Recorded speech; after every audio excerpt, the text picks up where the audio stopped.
Lyrics തെറ്റിയ പാട്ട് ഏതായിരുന്നു? ലിറിക്സ് തെറ്റിയത് ശ്രുതിയിൽ നിന്ന് ഉയരും അതായിരുന്നു. ആ പാട്ടിന്റെ പല്ലവി ഫുള്ള് അനുപല്ലവി വരെ കറക്റ്റാക്കി പാടി. അത് കഴിഞ്ഞ് ചരണം വന്നപ്പോഴാ എനിക്ക് കയ്യിന്ന് പോയി. എനിക്കൊന്നും ഓർമ്മയില്ല, ഫുള്ള് ബ്ലാങ്കാ മനസ്സില്, ഒന്നും ഓർമ്മയില്ല. എനിക്ക് മ്യൂസിക് മാത്രം ഇങ്ങനെ ഓർമ്മയുണ്ട്.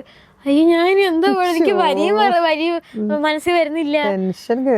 പിന്നെ ലാസ്റ്റ് എനിക്ക് കൈയൊക്കെ തണുത്തിട്ടേ ലാസ്റ്റ് പിന്നെ ചരണം വന്ന് കേറിയ സമയത്ത് ഞാൻ അനുപല്ലവി എടുത്തിട്ട് പാടി, ലയമായി അതങ്ങ് പാടി. അപ്പം അവരെല്ലാരും അയ്യോ ഇതെന്താ പറ്റിയ റിമി ചേച്ചിക്ക്, അയ്യോ എന്താ നമുക്ക് വരിയൊക്കെ തെറ്റുമ്പോഴേ പാടാനിരിക്കുമ്പോ കൂടുതൽ റിമി ചേച്ചിയുടെ മുഖത്ത് കറക്റ്റ് ടെൻഷൻ കാണാം. അയ്യോ അതെ, അല്ല നമുക്ക് ടെൻഷൻ കൂടില്ല. അത് ഞാൻ ജഡ്ജസിനെ പൊതുവെ നോക്കാറില്ല. അപ്പൊ എനിക്ക് ടെൻഷൻ ഒന്നുകൂടെ കൂടും. പക്ഷെ ആദ്യമൊക്കെ നോക്കാറില്ല ടെൻഷൻ കൂടുമെന്ന് പറഞ്ഞിട്ട്. പിന്നെ കുറെ പാട്ട് വന്നപ്പോ നോക്കാൻ തുടങ്ങി. നോക്കി പാടിയപ്പോ എനിക്ക് ഇച്ചിരിയുടെ കോൺഫിഡൻസ് ആയി.